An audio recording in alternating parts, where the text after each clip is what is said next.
YouTube, Troy Spencer here. Today we're going to do another quick look at a new game in my collection. This time we're looking at Quantum Black, which is one of the newer games that's been released using the Ubiquity game system.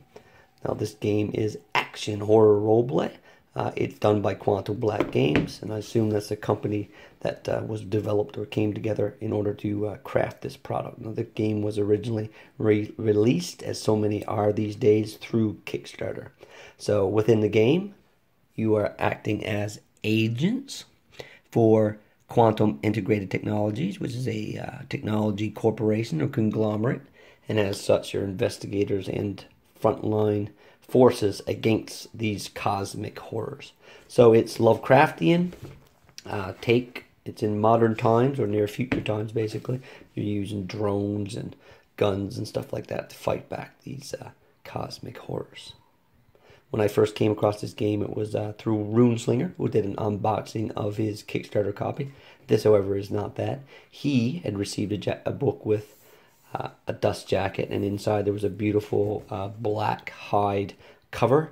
This, however, is all-in-one, built in with this gaudy image. When I first bought the book, I paid $65 Canadian for it. I was hoping at the time, buying it sight unseen, that I too would have been getting the hide cover, but unfortunately that is not the case. And as such, it skewed my initial first impressions of this book. Took me some time to step back and revisit it before I did this flip through today. So, cover is solid, no doubt. The art inside is consistent. It's black and white, as is the font. The paper is thick, substantially thick. However, it is non-glossy. And in some of the printing within the book, it looks what I would say to be a little cheap. Not cheap, but more in the vein of what you would have gotten in books in the 90s, something like World of Darkness or something like that.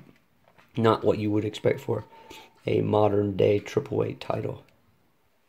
That said, this is not a AAA title. This is a new first game ever published by this game company.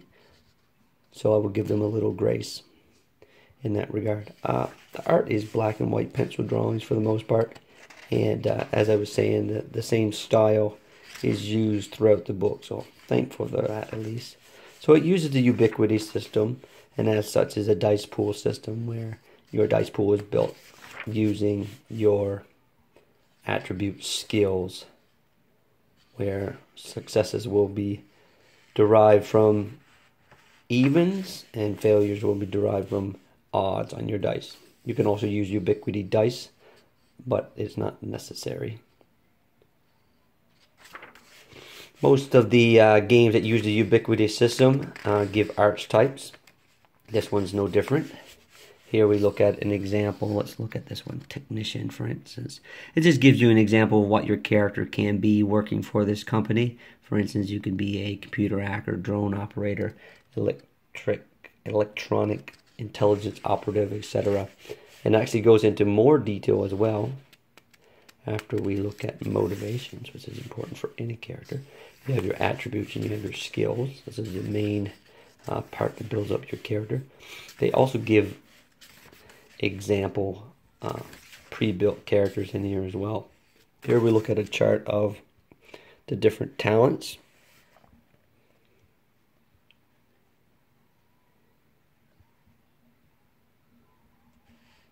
And as you can see, there's lots of options. So attributes, skills, and talents basically make up what your character is in this game and in most, if not all, the other Ubiquity games. I'm just going to do a quick scan through here. I'm not going to stop much to get into the details. So there we go with our sample characters. So you get your stat blocks, all the vital information you need to play a techie, and they also give you a write-up of an example of what this character is. So these can be used as pre-generated characters if you want to do a one-shot, or if someone didn't have the time or wherewithal to get really into character generating. There's a lot of different examples covering a broad spectrum of character types. Some quite humorous, as you can see, the former music star fighting cosmic horrors working for a conglomerate is quite a stretch for a character creation. Chapter 3 covers the fully fleshed out rules that you will find with Ubiquity. We also get into style points. Style points is a currency you can use to do re-rolls, or add dice to your dice pool to negate damage and to boost your talents and or attributes for a scene. You earn these style points by playing your character. So your character will have a flaw, and if you play up that flaw appropriately, creatively, narratively, you will earn additional style points that you can use. So it's a currency that's being spent and earned throughout gameplay. There's a full chapter on magic, ritual magic, which you would expect in a game that's dealing with Lovecraft and Lovecraftian horror. And with that, I imagine there's also new additional rules for madness and sanity. And this video is getting a little long for its purpose, which is basically just having a look at the book. There's a fully fleshed out look at all the equipment and materials players can use to help fight these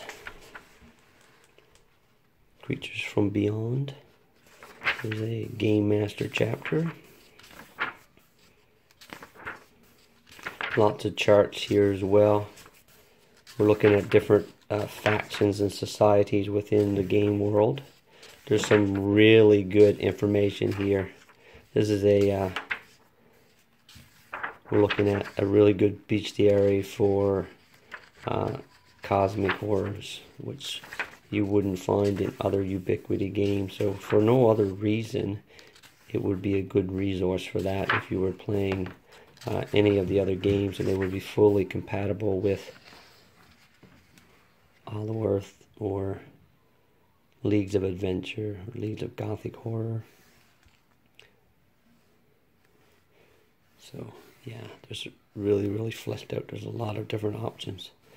And the last chapter in the book covers a pre-written adventure as well. So as I was saying, if you're looking for a horror game for Ubiquity, your options at this time are Leagues of Gothic Horror, which goes with Leagues of Adventure, or this game, which is a modern take on the genre. Now they are releasing Leagues of Cthulhu soon, but my guesstimation is that will be based in the 20s, as most Cthulhu games are. This one is based in modern times. For me, it was between this and Delta Green for me to get my modern Cthulhu fix, so I end up going with this one, mostly because of Ubiquity.